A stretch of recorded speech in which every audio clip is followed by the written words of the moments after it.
Почему американцы переезжают в Россию и решают жить здесь? Это вопрос, на который я хотел бы ответить сегодня и немного объяснить, потому что многие американцы думают, почему Россия? Почему не поехать в другую страну? Ну, они понимают, что можно поехать в Великобританию или Австралию. Они думают, что Америка лучше, но это понятно. Это другая англоязычная страна, похожая культура, тоже англоговорящая. Но почему вы едете в Россию? Ну, Россия — это как Советский Союз, там не очень хорошо, там нет свободы. Так обычно думают американцы. Но на самом деле все совсем не так. Вот что я хотел бы объяснить в этом видео. Давайте поговорим об этом подробнее. Почему Россия? Многие американцы, кажется, переезжают в Россию. Они, похоже, придерживаются консервативных взглядов и ценностей, которые больше не совпадают с их личными ценностями в США. В России очень сильны семейные ценности, очень сильна вера в Бога. В России почти все православные христиане. Они верят в это, по крайней мере, в какой-то степени. В этом отношении в России сильная церковь, сильное сообщество. Но даже те, кто не ходит в церковь, придерживаются очень сильных семейных и общественных ценностей. Они верят в то, что нужно жениться и быть вместе большую часть жизни. Они верят, что нужно заводить детей, и это нужно ценить, радоваться и праздновать. Они верят в то, что нужно усердно работать и ставить семью на первое место. Они верят в традиционные мужские ценности, например, в защиту своей семьи. Например, в России люди обычно считают, что мужчина должен зарабатывать больше денег, а женщина может работать, но это не обязательно. Если она хочет сидеть дома, воспитывать детей и наслаждаться жизнью, это нормально. Но в некоторых кругах и сообществах это не приветствуется. Вот почему мы выбрали Россию. В большинстве европейских стран и англоговорящих странах, таких как Канада и Австралия, не разделяют эти семейные ценности и более консервативные взгляды. У них больше ценностей, которые сейчас есть в США, но они уже не так сильны. Поэтому они считают, что Россия подходит им больше, чем многие другие страны. Конечно, есть языковой барьер и некоторые сложности, но для них это того стоит. И да, это одна из причин, почему мы выбрали Россию. Давайте поговорим о том, что еще привлекает американцев в России. Еще одна вещь, которая привлекает многих американцев, переезжающих в Россию, это то, что в России больше свободы слова, чем в США. Это может показаться вам безумным, если вы из США, потому что вы всегда говорите, что у вас много свободы слова, и вы можете говорить все, что хотите. Но если посмотреть на это сейчас, то раньше это было правдой. Давайте будем честными. Особенно в 1940-х и 1930-х годах это было абсолютно так. Особенно до этого. Вы могли говорить все, что хотели. Вы могли критиковать правительство, проводить какую-то странную социальную политику, делать что угодно, и у вас действительно не было больших проблем. Но сейчас все меняется. Теперь, если вы скажете что-то плохое, вас могут забанить. Что угодно. Например, если я скажу что-то плохое здесь, на YouTube, мой канал могут удалить. Если вы скажете что-то плохое в социальных сетях, вас могут уволить с работы. Если вы скажете что-то не то, это может стоить вам карьеры, разрушить вашу жизнь, даже привести к полицейскому расследованию. Так что в США действительно есть свобода слова. Ну, вас не посадят в тюрьму и не будут преследовать, по крайней мере, в большинстве случаев, за то, что вы говорите. Но вы должны, скажем так, вам нужно тщательно следить за своей речью, как в Советском Союзе, или, по крайней мере, как нам рассказывали о Советском Союзе. Кто знает, правда ли это. Но да, это еще одна причина, потому что в России действительно есть свобода слова.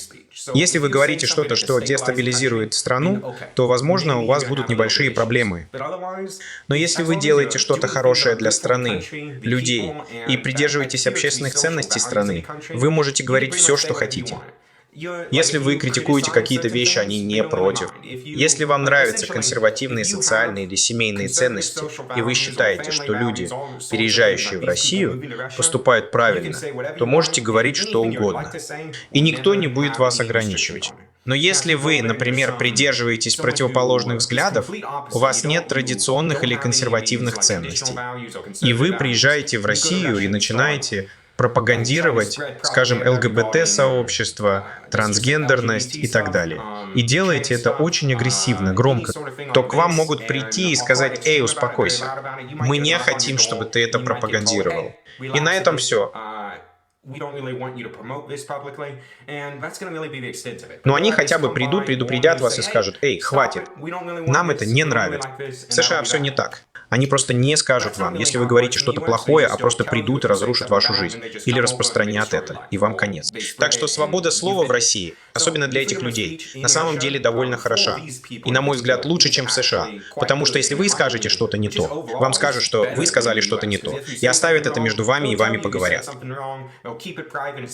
Пересмотрите то, что вы говорите, заткнитесь, и у вас не будет проблем. Особенно в США. Если вы скажете что-то не то, у вас могут быть проблемы без всякого предупреждения. Ты можешь столкнуться с социальными проблемами в обществе или на работе, или где бы то ни было еще, или, возможно, даже с правительством. К тебе просто постучат в дверь и не скажут: «Эй, пожалуйста, прекрати говорить об этом». Просто: «Эй, пойдем со мной». Вот в чем разница. И следующим шагом будет то, что в России люди очень цивилизованные и уважительные. Я действительно не знаю, как выразить это по-другому. Но если вы приедете в Россию, то увидите, что люди ведут себя по-другому. Люди красиво одеваются. Люди на самом деле заботятся о том, как их воспринимают, и они действительно ведут себя лучше.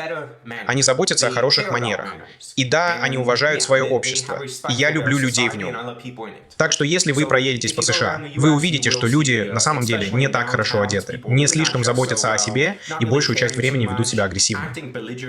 На самом деле в России такого вообще не увидишь, если только это не происходит действительно поздно ночью, рядом с баром или чем-то еще, и даже тогда, как правило, нет. Потому что у полиции в России есть законы, согласно которым, если ты ведешь себя как хулиган и создаешь проблемы. Никто на самом деле не возражает, если ты иди и засади этого парня в тюрьму на одну ночь. Это не входит в твое личное дело, но посади его в тюрьму на одну ночь, дай ему немного поспать, чтобы он успокоился. Так что на самом деле люди там так себя не ведут из-за социальных барьеров, но если это случается, у них есть способы справиться с этим. А потом ты спрашиваешь, что людям просто все равно, если полиции все равно, и это просто беспорядок. И это то, что происходит, например, ночью в центре города. Но в целом в России люди относятся к вам с уважением и гордятся вами. Поэтому они хорошо одеваются и поддерживают довольно приятную обстановку. Они не игнорируют свое окружение и не заботятся о том, хорошо ли оно выглядит. Они на самом деле ценят, когда вещи содержатся в хорошем состоянии. Особенно в таких городах, как Москва и Санкт-Петербург. В таких городах, как этот, русские люди ведут себя так, что кажется, будто ты перенесся по меньшей мере на несколько десятилетий назад. Люди хорошо одеты, они хорошо себя ведут, почти все кажутся уважительными бизнесменами, хотя на самом деле это не так. Они просто обычные люди. Они просто уважительные люди. И это черта, которую в США на самом деле не так часто увидишь. Конечно, есть несколько деловых людей и все такое прочее, которые как бы держат себя в руках определенным образом. Но это не среднестатистический показатель по сравнению с Россией. Выглядит довольно среднестатистично во многих этих больших городах. Следующим шагом будет то, что в России вы сможете жить более сбалансированной жизнью, в отличие от США, где для многих людей это скорее своего рода крысиные бега. Так что в России я не знаю, действительно ли это связано с советским влиянием раньше и огромным количеством квартир, которые они сдавали. Построено ли это просто связано с ситуацией, когда правительство не давит на инфляцию и не имеет большого государственного долга. Так что мне не нужно манипулировать экономикой до такой степени.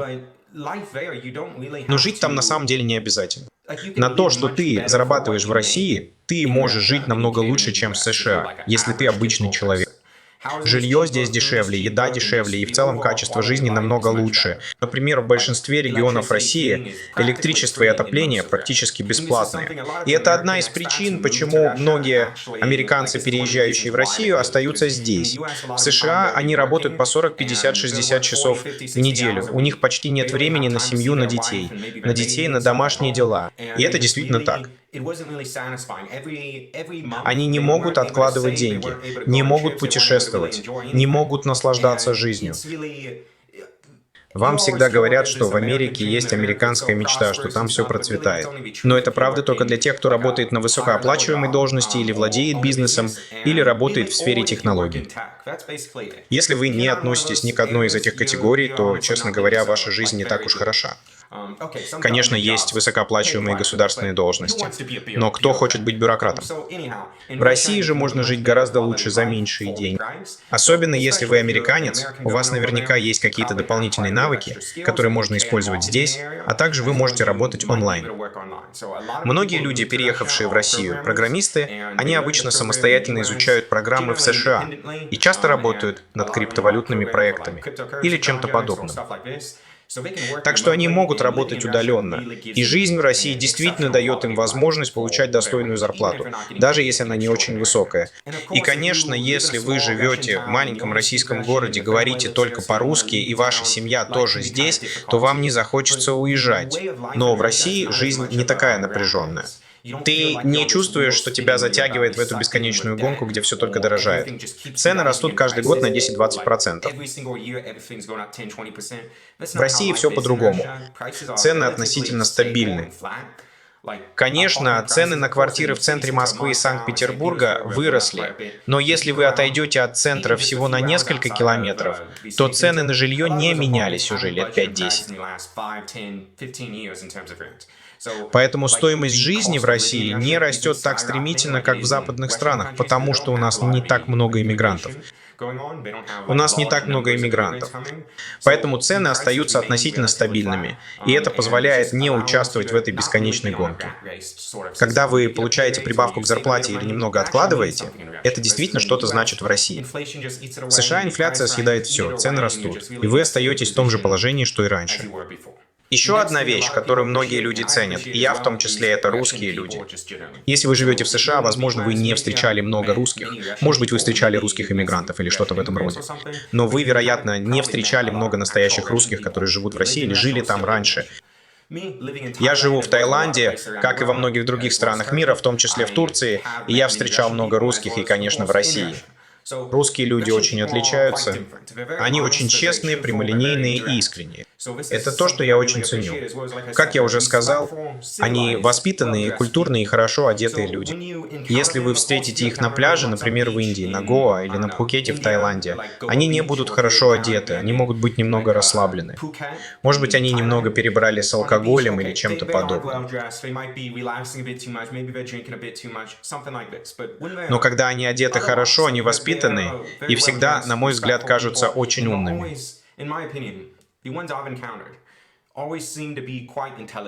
Они понимают, что происходит в экономике, в мировой системе.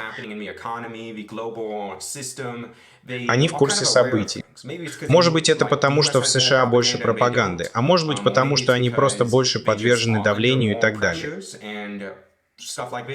Они больше взаимодействуют с другими странами, чем большинство американцев, но у них более широкий кругозор. Они лучше понимают мир, экономику и происходящее в мире. Они более собраны и... Они больше думают. Я не знаю, как это правильно сформулировать. Но русские люди, как я уже упоминал ранее, очень ценят семейные ценности. Так что мы познакомились со многими русскими людьми. Итак, мы с женой остановились в одном из шикарных отелей, а сейчас находимся в Китае. Так вот, мы остановились в одном из шикарных отелей, как будто я забыл, что это такое. Похоже на отель Marriott. Я забыл точное название, но это один из таких отелей. Так или иначе, в отеле мы познакомились с несколькими русскими людьми, и, например, с одним человеком, с которым моя жена довольно много общалась, и с которым мы действительно подружились, была одна русская леди. И позже в тот же день она сказала мне, что русская леди — это ее главное занятие, которого она ждала с нетерпением. Так вот, у русской леди был бизнес по продаже кормов для домашних животных своим друзьям, и она создала его. Потому что было трудно найти какой-нибудь корм для домашних животных в районе Греции, откуда она родом. Так вот, она вроде как занималась этим бизнесом, ездила в Китай и все такое прочее. Но на самом деле ее главной целью было просто создать семью. Она просто хотела родить девочку. Это и есть главная цель этой русской леди. Как будто ей не 35 лет, и она занимается карьерой работающей женщины или что-то в этом роде. И как будто ей действительно нужно завести ребенка, если она хочет иметь его в своей жизни. Все совсем не так. Нет, ей тоже было где-то за 20, и, похоже, рождение ребенка по-прежнему является одним из ее приоритетов. Мне бы хотелось, чтобы у меня была маленькая девочка. Я никогда не слышал ничего подобного в США. Особенно люди моего поколения не очень ценят детей, они не ценят такие вещи. Но в России, где я был, люди очень ценят это. Особенно женщины.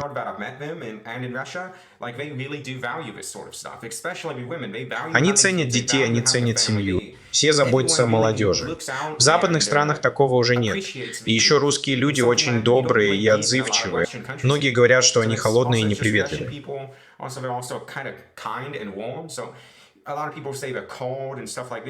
Это правда, если вы просто идете по улице, люди не разговаривают друг с другом и не улыбаются. Но если они чувствуют себя комфортно с вами и готовы подружиться, то они пригласят вас в гости.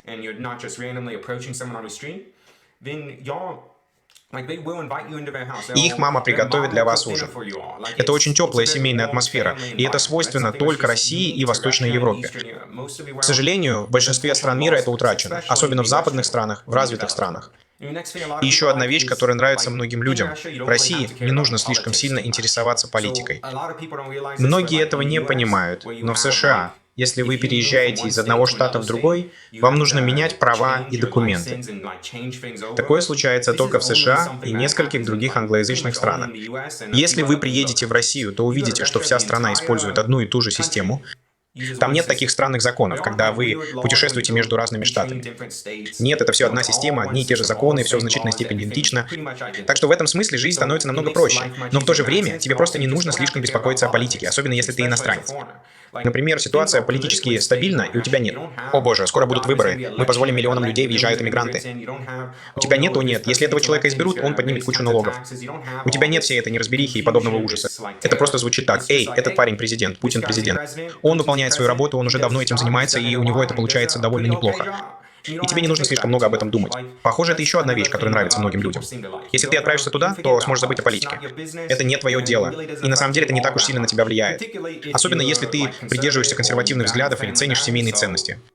И так, как я уже говорил ранее в этом видео, русские люди тоже ценят семейные ценности. Это действительно так. Такова культура России. Так что если тебе это нравится, то с политической точки зрения ты в безопасности. Все, чего ты действительно хочешь, уже есть. На самом деле, тебе не нужно ни за что бороться.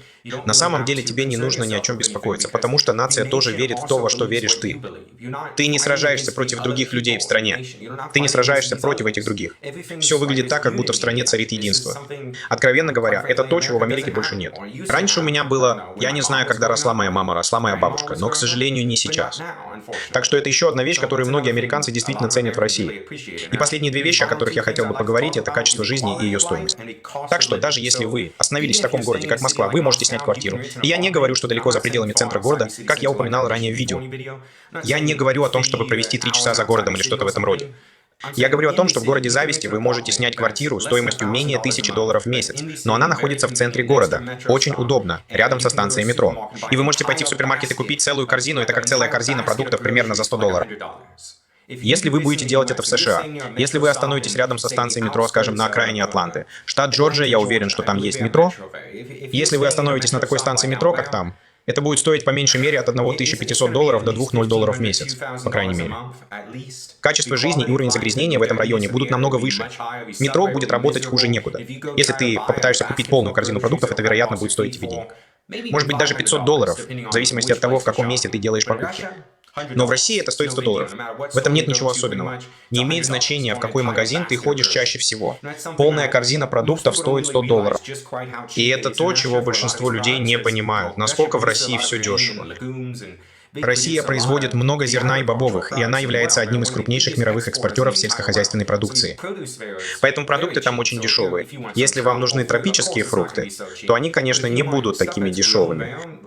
Но если вам нужны овощи, фрукты, зерно, бобовое или мясо, то все это намного дешевле, чем в США или в любом другом западном, так называемом, развитом мире. Вы можете позволить себе более высокий уровень жизни и при этом экономить.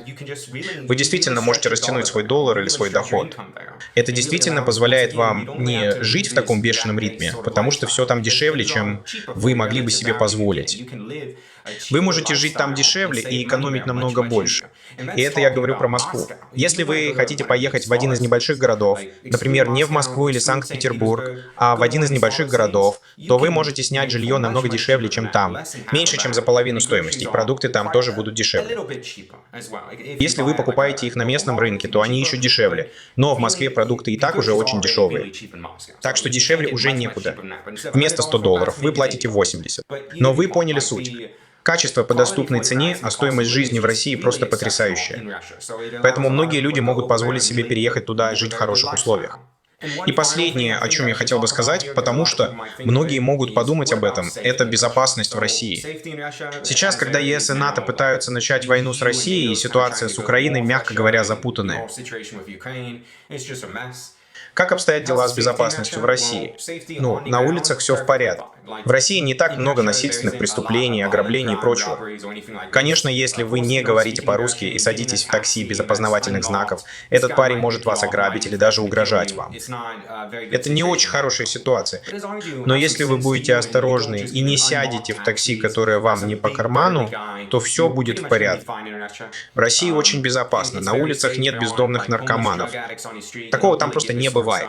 Так что большинство опасений, которые могут возникнуть у иностранцев, американцев и европейцев, в России просто не существует. Но на этом все, что я хотел сказать в этом видео. Если у вас есть какие-то мысли или вопросы, не стесняйтесь задавать их в комментариях. А теперь до свидания.